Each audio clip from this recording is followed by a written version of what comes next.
What are you doing here? Eric Schneider, I'm here for the Cubs convention. the Cubs convention. Yeah. I believe they're already playing baseball. Oh, yeah, I guess that's why there's nobody around. Aren't you? Are you in the Cub band this year? I certainly am. Well, you might be late for the game. It's in Denver. Oh, well, okay. Well, you can stay. What are you eating? I have a Polish sausage, Polish Maxwell Street style, from Johnny O's, 35th and Morgan, baby, and it's outstanding. Have you ever been here before? I have not. Are you going to come back? Damn right. Why are you here? You're just hanging out, huh? Just you wanted hanging to out. come down and smell a piece of Bridgeport. That's right. Well, I am originally from the South Side. You are? Yeah. Where? 7744 South Shore. Oh, you've come Drive. home. I'm halfway there. All right, well, we were going to do an interview in a couple of weeks, but since you're hanging out eating hot dogs or Polish sausages and French fries, why don't we go up and sit down in the hot dog stand studio and talk a little bit about your life? Sounds good to me. All right, I'll meet you up there.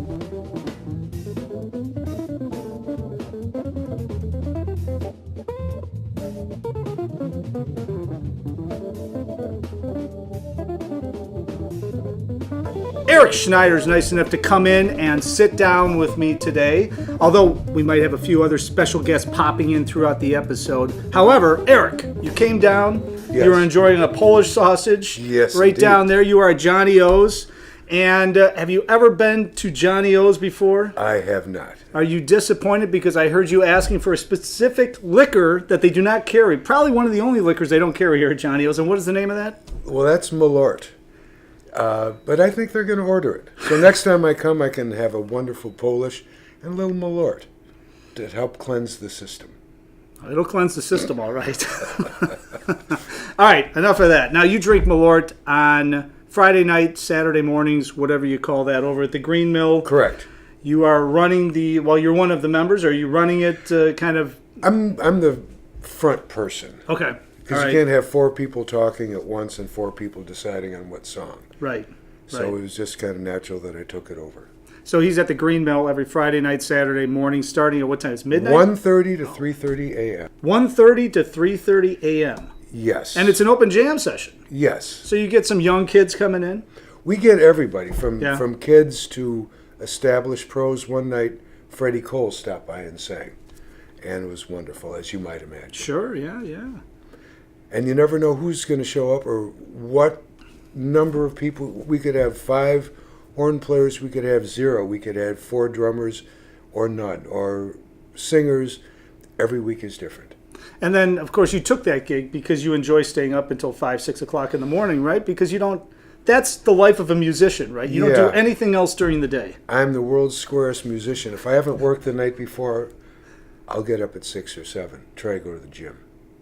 Try, Yeah. keyword. Well, I go 4 or 5 days a week. Okay, Yeah. all right. Well, jumping back to the Green Mill, now, you started playing at a very young age. Yes, well, I started piano at 6, Okay. and I had a strict German teacher who really put me off. And then I pretty much put away piano and then took up clarinet in 5th grade. My dad always played a lot of Benny Goodman and Artie Shaw, and it just seemed like the right instrument. Yeah, you're just drawn to it. Yeah, So throughout high school, now you went to high school at New Trier? New Trier East. New Trier East. Yeah, back when there's there was East an and, East and West? Well, there used to be an East and West. Now it's just all East and West is, I believe, the campus for freshmen. Oh, okay. All right. And was the band program killer up there like it is now? It was different. There was the East Band and the West Band, and the West Band got all the accolades. But I think we had more fun in the East Band. Yeah. So it was actually like 2 high schools. Like full high schools, not... 2 Oh, yeah, separate and distinct high schools, yes. Okay. So then from there you ended up going to U of I? No, I went to North Texas State University. Oh, that's right. I was a music ed major, and I gained about 30 pounds, and I became a great pinball player, world class. Why did you gain 30 pounds? Well, I was very miserable down there. North Texas State is a great music school, but what it had was not what I was looking for. It's also in the middle of nowhere. It's in Denton, Texas. I know. I went there. Okay. Oh, As that's you right. know, yeah. So Dynamic Denton. that's...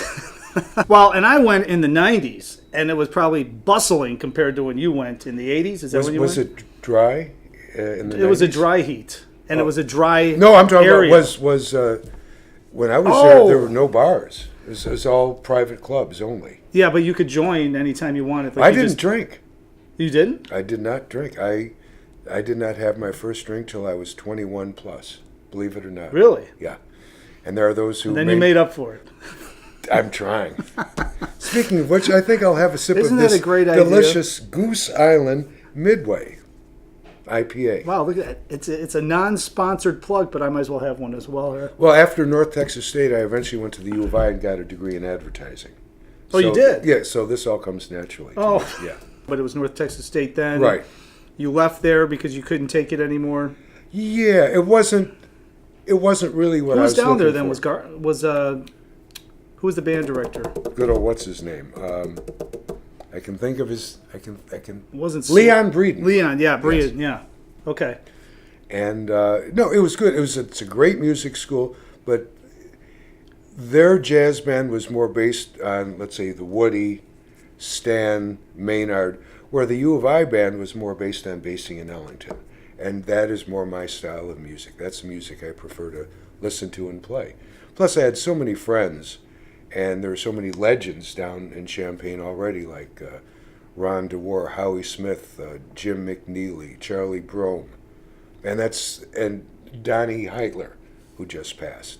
So many great players at the U of I, and I was not a music major. As a matter of fact, my sophomore year, I went to Parkland Junior College because I was trying to get into the College of Communications, and one could not enter until one had completed sophomore standing. But I was able to play in one of the U of I jazz bands, not the number one Right. band. And I spent many happy years. Some might say I was on the 6 or 7 year program, but that's not true. But so you were getting an advertising degree down there. I But you were playing in all the bands. I was playing in the bands. I was working on weekends with bands that had a lot of nice people in them. Yeah. Yes. Probably had way more time to actually practice because you were not in a jazz studies program because you didn't have to learn all this other stuff. You could just practice whatever you wanted to focus on. Is that kind of a good synopsis of that? No. Oh, I don't. damn, I thought I was onto something. I don't practice. Oh, or I okay, sorry. practice as little as possible. Well, now. Even back then? Even back then. No, I practiced enough to do my lessons, but I was, believe it or not, I loved classical saxophone. People think that's insane, but I love the discipline, I love the sound, and when I hear people who do it very well, I am in awe. Yeah. And I actually should do that because every once in a while I hear recordings and I hear where my technique is a little bit sloppy, and there's no substitute for the scales and the etudes. So did you that was part of your lessons that you were taking? It was classical lessons? Oh yeah, So how'd you learn how to improvise? I was born being able to improvise. I'm not kidding. You have perfect pitch or something? Or? No, I have very good relative pitch. But I listened to a bunch of recordings when I was a kid, the stuff that my dad would play, and we had a 78 RPM player, and I had a stack of 78 RPMs, and I listened to them all the time. Our next door neighbor was a piano player, a piano teacher, and apparently at the age of 3 or 4, I could pick out melodies on the piano. Well, ultimately, I took the lessons when I was 6 or whatever, and the strict German teacher put me off. But I did take lessons from this other woman, who was our former neighbor, and she noticed that I loved to improvise, or at least not play the music as written. And she gave me this boogie woogie book. And that opened up a whole new world, and I could do the da-da-da-da-da-da. Yeah. And then I was able to improvise. I don't know if it was good, bad, or indifferent, but I've always been able to do that. If the song, to this day, if I don't have the music for Giant Steps, I can't play it. I just don't hear it. But if I can hear it, I can play it. And when I was 13, I sat in at the Showboat Sirius where they had jazz at noon. And Where was that? Showboat Sirius was a riverboat that was in the Chicago River. Oh, really? And it had a lot of Dixieland. This is now going back to the 60s. Was it set up, though, like a regular riverboat like you'd see in New Orleans or something? I think it was stationary. Okay. But it was there, and they had jazz. And Friday they would have this thing called Jazz at Noon, which started in New York. The concept was they'd hire 3 or 4 professional musicians, and people on their lunch break would stop by and play. And when I was 13, I did that. And I remember the song they called Dr. Jazz. And I was able to hear the chords and the progression. And so you just naturally could hear this? Yes. It's amazing. Well, I'm very fortunate. Yeah. Or better, I should have been a natural golfer. I would have made a lot more money. Yeah, that's like, But that's a whole then other ball game, right? But then I'd be, I wouldn't be, I think I'm too old for the super seniors now. And no, you could be in the 50 and over class.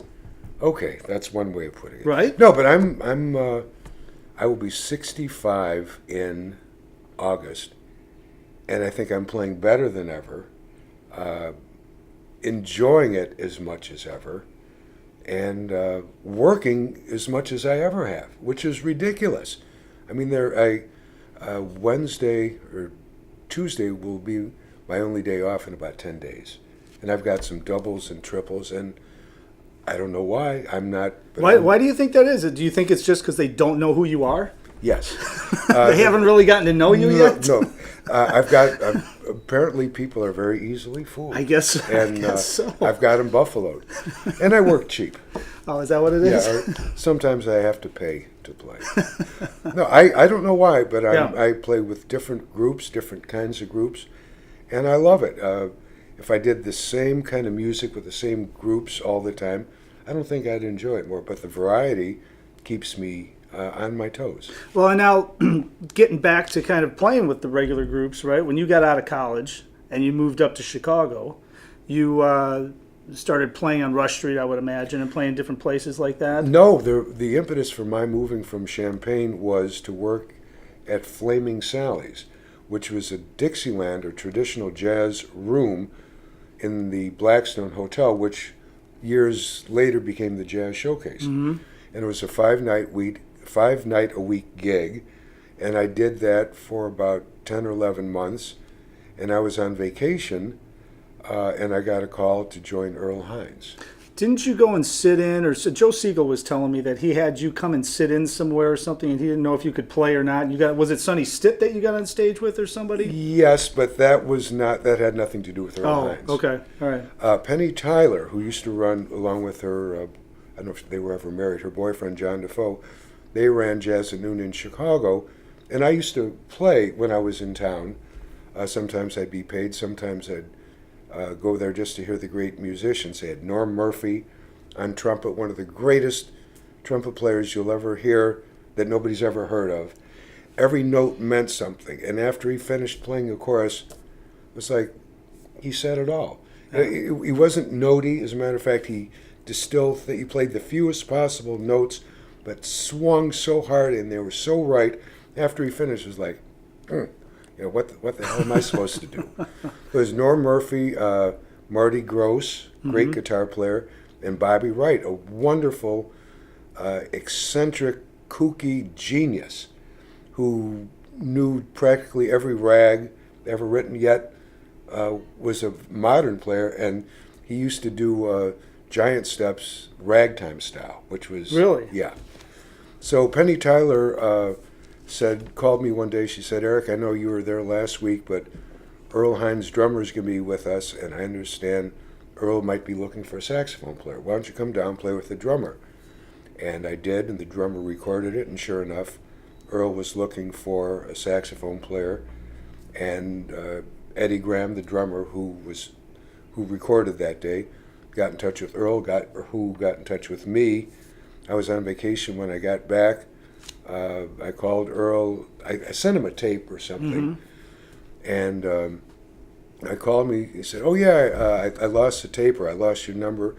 He said, "Do you have a black suit and a tuxedo?" I said, "Yeah." He said, "Do you have a passport?" "No." "Well, get one." And our first concert will be January, it's either 16 or 18, Royce Hall at UCLA. And that was wound up 4 years with Earl Hines, which was something. Yeah.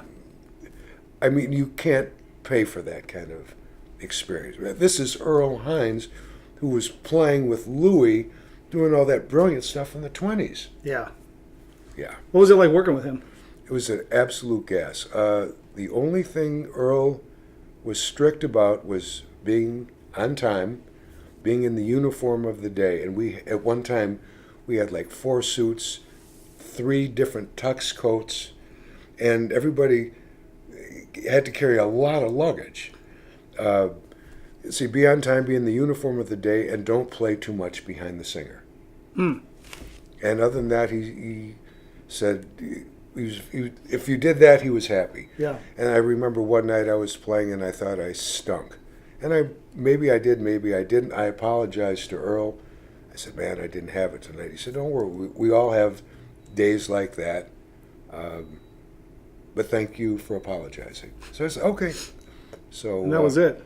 Yeah. So there wasn't any demands. I mean, what did you learn from somebody like that? That's a legend that you're touring with for 4 years. What I learned from Earl, number one, be on time. Mm-hmm. Be in the uniform of the day or whatever you're supposed to wear that, and play music that's appropriate. Earl was at the forefront of bebop. His band had guys like Bird, Dizzy Gillespie, which is a pretty good start for bebop. But if I'm playing, let's say, with a gypsy jazz group, well, don't play too out of the element. If I'm playing with a trad group, don't be playing bebop. If I'm playing with a bebop or a more modern group, don't be trying to channel Sidney Bechet. Play what's appropriate. Don't play 85,000 choruses. Mm-hmm. And do your best. And if people don't think you suck, they'll call you back. And people keep calling me, and I'm very, very happy that they do. So then you were with Basie after Father Hines. Right. Okay. Well, how that happened is Earl... Why did you leave? Yeah, why did you leave? Well, Earl's health was not getting better. And the start of the 82 tour kept on being pushed further and further away. In the interim, I got a call from a guy who wound up being a good friend of mine, Ed Crilley. Ed Crilley, who was the head of the Jazz Institute and a good friend of Basie, said, Basie's looking for a sax player. But what I didn't know is Crilley was with Basie on, there's some jazz crews on the QE2, I think it was, and Basie said, I'm looking for a saxophone player, and you have any ideas? And Ed said, I got just the guy. What was Eddie Johnson? Oh. And Ed said, no, man, I don't want to do it, but let me recommend Eric Schneider. Yeah. And Crilley called me, and we met for the first time. We met at Rick's Cafe, where I learned the Crilley Circle. Crilley Circle? Yeah, the Crilley Circle. I mean, I forget who you were hearing, but there were beverages, a lot of beverages. And every time Ed went at another round, he'd go like this. Well, the Crilley Circle happened many times that evening. Anyhow, I was going to join Basie at the end of a tour, do 3 nights, and then they were going to make the decision. And as it turns out, Basie, the band was in Vegas, and Basie was having problems with his legs, and he stuck around to get special treatment or something. Anyhow, we did the 3 gigs. One was in Chicago, one was in Springfield, Missouri. Mm-hmm. Can't remember where the third was. And at the end of it, Sonny Cohn, Chicago's trumpet player, said to Bobby Plater, who was the straw boss, he said, what do you think? And Bobby said, yeah, he's good. Or something to the effect that he doesn't stink, which for Bobby was high praise. So based on that, I joined the band in 82, and I stayed through August of 83. Okay. Is that when you're with the Basie Band when Basie's alive? Is that like a world definitely. tour? I mean, that's a world tour? Like you're everywhere, right? Yeah. It's all one-nighters or something? Or mostly one-nighters. Every once in a while we'd have 2 weeks, let's say at the Royal York in Toronto, or the Fairmont in San Francisco, or we do, let's say, a week in London. We do the Ella Oscar Basie tour, which Norman booked everybody. And over the course of a week or 10 days, it could be all three groups. Could be just Basie one night, just Ella one night, just Oscar, any combination. But we did that tour, we did that in St. Louis. And as a matter of fact, I once proposed marriage to Ella Fitzgerald. Really? On behalf of my father. Oh, But she turned us both down. down. Well, that stinks.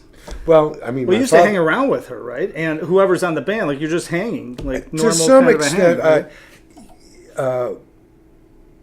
right? I don't have that much new to say to Ella or Sammy Davis or Tony Bennett, but if our paths did happen to cross, and it was appropriate. Now at the at Festival Hall in London, there's something called the Artist Bar, which is where the big donors and a lot of the artists hang out. And I don't remember if it was if it was there, but I had happened to see Ella pretty much by herself, which I thought was unusual. And I came over and, of course, gushed how much I loved her. And it was a thrill and an honor and a lifetime dream to play with her. And then I mentioned something about my father wanting to marry her, which would be news to my father and his wife, my stepmother, whom I love very much, by the way. And she said, "No, I'm sorry, I can't cook." And I said, "Oh, Miss Fitzgerald, nobody would ask you to cook." And, at that point, I'd taken enough of her time. And so I just, Miss Fitzgerald, to the guys in the Basie's band, she was Sis. Okay. But those are the guys that had been there for a while. Yeah, I hadn't earned my stripes. To me, she was Miss Fitzgerald. Right. Although, I have so many stories, one kind of leads into another. But I thank you, Miss Fitzgerald. Pleasure, honor working with you. I got in trouble at the backstage of Festival Hall. I met Norman Granz for the first time. And I tried to be polite and show respect. And I called him Mr. Granz. And, nothing happened. Then Norman bought a round for everybody in the house. And he happened to be walking this way I was walking. I said, "Thanks, Mr. Grants. For Christ's sake, call me Norman. Everybody calls me Norman." Okay, I'm just trying to be polite. Yeah, right. But there were some times, for example, it was Basie, Tony Bennett, and Rosie Clooney. And we did 8 shows in some theater in the Round in Long Island, and 8 in King of Prussia, Pennsylvania. And after the 8th show, just as it happened, Tony, John Burr, his bass player, Nora, we weren't married then, she was my fiance, and me, and maybe one other person, we wound up, just going to a bar and having a drink. And then that bar closed, and we went to another. And then at that point, it was last call. I think it was a Sunday night. And we said, "Gee, nobody. It wasn't a drunk thing. We were just having hanging. You're hanging. Nice talk, nice hang. Is there any place where we might be able to get a drink?" And they said, "Well, go to the front desk. They might know." And we did. And as it turned out, there was a bar mitzvah reception in Mr. So-and-so's suite. And the liquor cart was still there. Now, I don't know who prevailed upon whom and what they said, but they called the guy up, and Mr. whatever, Tony Bennett and a couple of his friends would like to come by and offer their congratulations and perhaps toast your bar mitzvah. And I'm sure the guy's thinking, "What the hell?" But you guys are crashing bar mitzvahs. Yeah, well, this was maybe 12. Right. So we knocked on the door. Mr. whoever he was, got dressed. We had a cocktail, cheers, and then we left. So now you see Tony still, right? When he comes to Ravinia, you're sometimes on the band up there and stuff. Does he remember you? Oh, of course not. No. Gee. Oh, yeah, Tony. We're like this. I fly in his jet all the time. Is that right? No, that's the line of another saxophone player. Oh, darn. No, I've seen Tony a couple times. I saw him in Beverly Hills. I don't know if he lived there, but the Basie Band used to have gigs, and I had an uncle who lived in Beverly Hills. And that's it. We were playing Disneyland, and Basie was staying in Beverly Hills. Everybody else was staying at a hotel on Sunset Boulevard. I think that was in L.A. itself. And I don't know how I managed to invite myself to ride in Basie's limo, but I did. Sometimes I'd drive. Sometimes I'd drive to where the guys were staying, and I'd just go down in the bus with them. Mm-hmm. And a couple times I rode in Basie's limo. And Basie always sat in the front.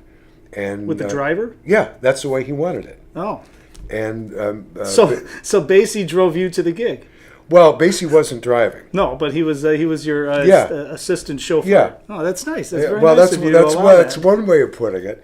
So Basie's valet, Mr. McGuire, we called him, and I were in the back seat. And McGuire was an old friend of Basie's. They were boyhood friends. He was even shorter than Basie, and he knew Basie from back when. And Mr. McGuire worked for, I guess he was valet for several well-to-do couples, and the couples died or he retired and he got bored, and he became Basie's valet. He didn't need the money, and this guy Mr. McGuire had traveled more probably than Basie even. And to Basie, when everybody addressed Basie, unless you were Freddie Green, who could call him Bill, mm-hmm. or Mr. McGuire, who called him Bill, everybody else was Chief. Okay. Or Bass. To me, I'm not familiar enough right. to call him Bass. To me, he's Chief. Well, Mr. McGuire was the only one to say, Bill, you're acting like an asshole. And, maybe Freddie Green could say that, but nobody else. When Mr. McGuire said it, didn't even think about it. Really? Mr. McGuire was a great guy. He loved Hershey bars. And he's about this high, and not like Jimmy Rushing, but he enjoyed his groceries. And for Christmas, somehow I got his address, and I got him the biggest Hershey bars I could find, sent it to him, and I think when the tour resumed, he thanked me, and awfully nice. So. Yeah. Isn't that interesting though? Those guys, because you think about it, like Basie, right? There's only like a couple of guys in that group that have known him for a long enough time where they can see right through all his crap. Yeah.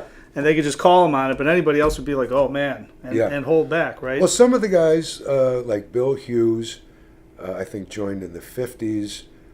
Freddie Green, of course, was with him in the 30s. And he was still in the band when you were in the band? Yes. Yeah.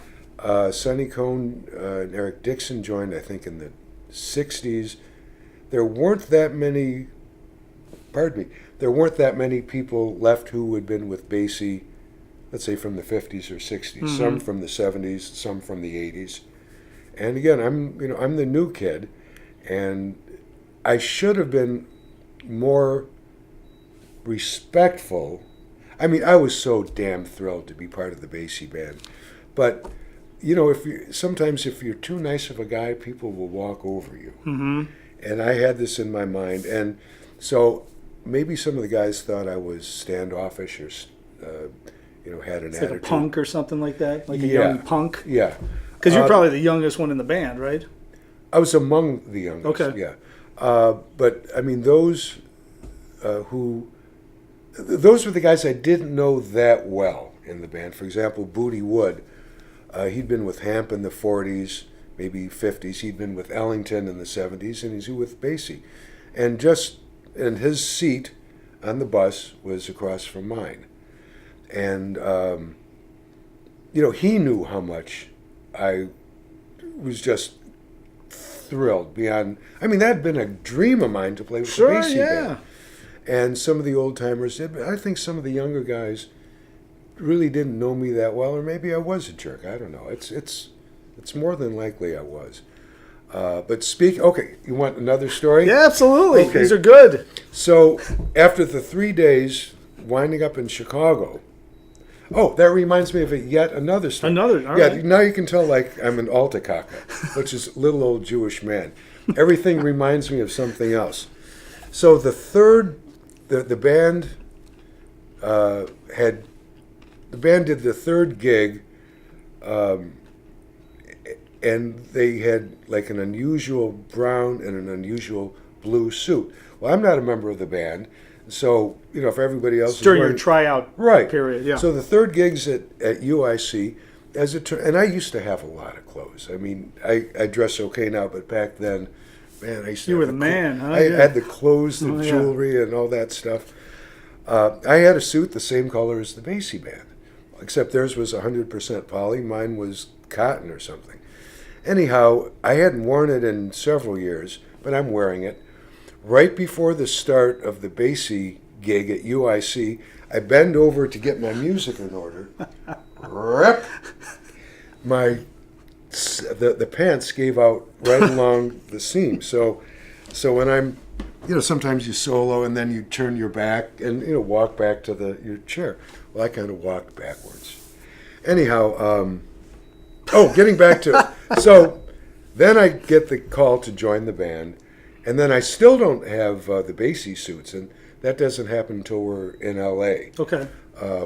Because there was a place where they had these hideous 100% poly. There was we had a blue poly, a brown poly tux, and ultimately we had this beige colored suit. Is that because the polyester it's easier to?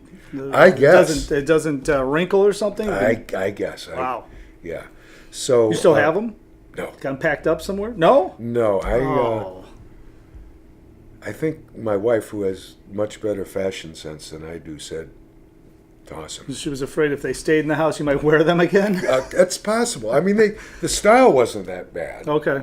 But the colors and the material.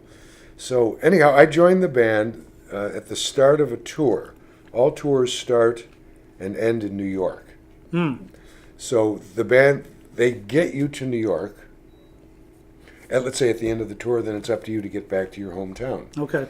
So the band met in New York, and then they were flying to somewhere in, it wasn't Detroit, it could have been in Ohio. So maybe they were busing, I forget the circumstances, but I met the band at so-and-so airport in Ohio, and I was there first because my flight got in before the bus or what. And there's a bus, and I'm kind of hanging out, and some guys, hi, I'm so-and-so, and I'm kind of sitting there waiting. I don't know what the hell to do.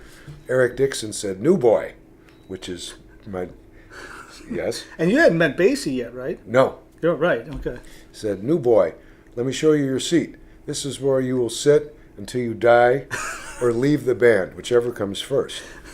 So, now the band flew everywhere. We were not. Oh, really? Oh, yeah. Oh, okay. No, all right. Forget that bus stuff. Yeah. Unless the gig was, one gig was 300 miles or less from another, in which case it was just easier to take the bus.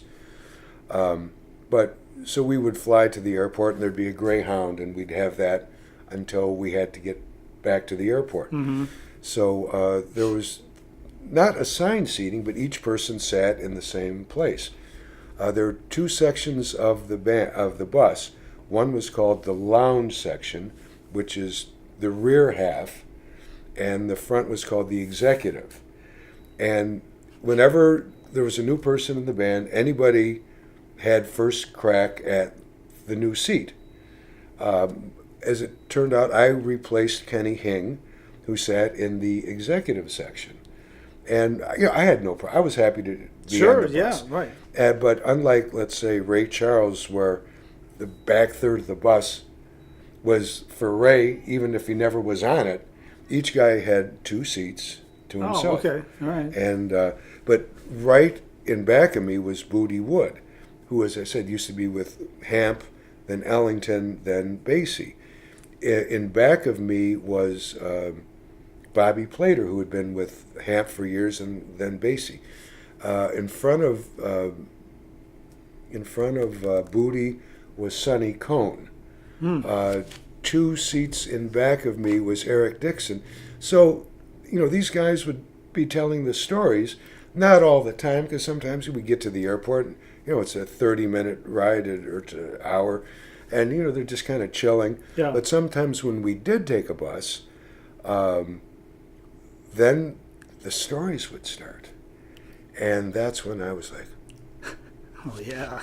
and You're getting jazz history, man. oh, That's man, like- yeah, from the people who made it. Right.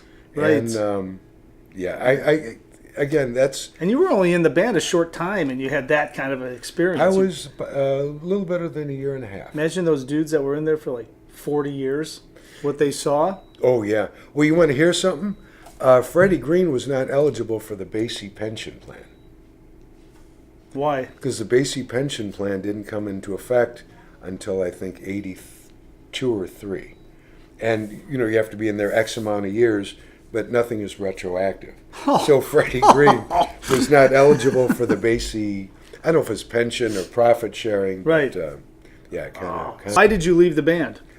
It was not my decision. Oh, okay. Okay, Kenny Hing, whom I replaced, decided he'd had enough of the road. And I guess the unwritten rule is if you leave of your own volition and want to come back, you can. Oh. Well, Kenny wanted to come back. I guess he wasn't doing as much as he thought he was. At least this is the story I understand. Yeah. And I heard that Kenny was going to come back and that my services would no longer be needed. And I'd gotten married 2 or 3 months earlier. And, you know, I'm not the smartest guy in the world. I'm waiting for you to say something. I'm not disagreeing. Okay. I'm not the smartest guy in the world, but even I can figure out that it's probably best for a marriage if you're not on the road 40, 45 weeks out of the year. Or, conversely, it could be the best thing for your marriage. But we were newlyweds. And for your marriage specifically, that would not have been a very good idea. No. Okay. And so you ended up, you just came back to Chicago? Yeah. And been working ever since. Knock on wood. Yeah. Now, I would say, where can people find out more about where you're playing? But I don't believe your website's up and running right now. It's under construction? Yes, it's under construction. It's under construction. So we know that he's going to be at the Green Mill Saturday mornings at 1:30 a.m. until 3:30 a.m. Yes. And then we know that he's going to pop up randomly throughout the week at Green Mill and Andy's. Are you doing a study at Andy's? I am. I will be.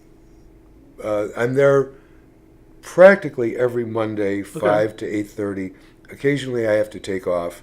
But I let Andy's know far enough in advance so you can go to their website. Mm-hmm. If I'm not going to be at the mill, I don't think their website changes. So there's really no way. Not for the steadies. Yeah. No. And winters, I'm there. Go to their website. Fairly often. What is this website thing? I've been hearing about that. You know, it's that whole internet thing. It's a big fad. Yeah, it is. Yeah, just like rock and roll. Exactly. It'll never last. It's never going to catch on. Keep your rotary phone. They're coming back. I wanted you to come in because you're one of the people that I've played with the longest in town. Love hanging with you, and obviously have great stories. And you enjoy Goose Island. And I enjoy the food at Johnny O's. You do. You do. And when this is over, that stuff's. I got that one, and you got it. Yeah. Done. Okay. Absolutely. Thanks, buddy. Thank you. And of course, if we don't see you somewhere this weekend, hopefully we will see you somewhere out on the scene. And if we never see you, have a very nice life.